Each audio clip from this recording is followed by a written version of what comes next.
Om Swastiastu.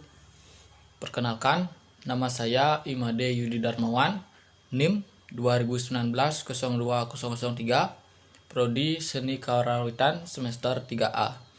Di sini saya akan mempresentasikan artikel yang sudah saya kerjakan dengan judul Dampak Pandemi COVID-19 pada Pembelajaran dalam Dunia Pendidikan. Baik, langsung saja ke pendahuluan. COVID-19 atau coronavirus merupakan suatu wabah virus yang dapat menyebabkan penyakit menular berupa infeksi paru-paru yang berat pada gangguan pernapasan sehingga dapat menimbulkan kematian. Ratusan bahkan ribuan orang telah terpapar COVID-19. Tidak sedikit yang terpapar COVID-19 menjadi korban meninggal. Karena itu, sistem pendidikan yang dikeluarkan oleh pemerintah akibat virus tersebut, misalnya harus belajar di rumah. Belajar dilakukan secara online karena kampus atau sekolah-sekolah ditutup. Yang semula hanya direncanakan ditutup selama 2 minggu, namun ternyata pembelajaran online dilakukan selama 12 minggu hingga semester berakhir. Tetapi banyak orang yang menganggap pendidikan itu tidak penting, apalagi kondisi pandemi saat ini, terutama dalam pembelajaran maupun mahasiswa belajar menjadi tidak stabil karena merasa terganggu kesehatan dan kecemasan. Selanjutnya adalah ke pembahasan. Pembahasan pertama adalah dampak positif dari sistem belajar online. Dampak positifnya adalah yang pertama, waktu belajar lebih singkat. Yang kedua, materi dapat diakses dimanapun dan kapanpun.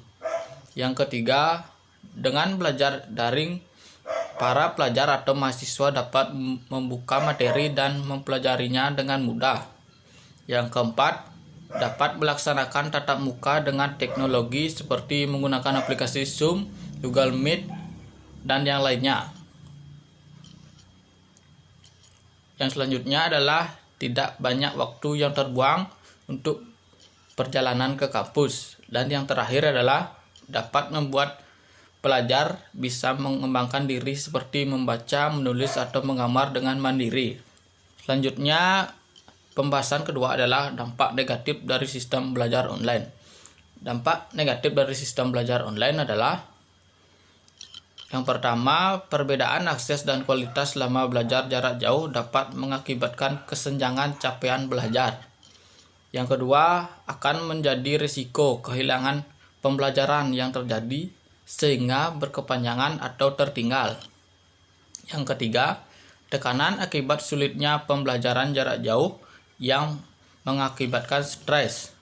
Yang keempat, tugas-tugas menumpuk yang diberikan oleh dosen atau pengajar. Yang kelima, menghabiskan banyak data internet atau kuota.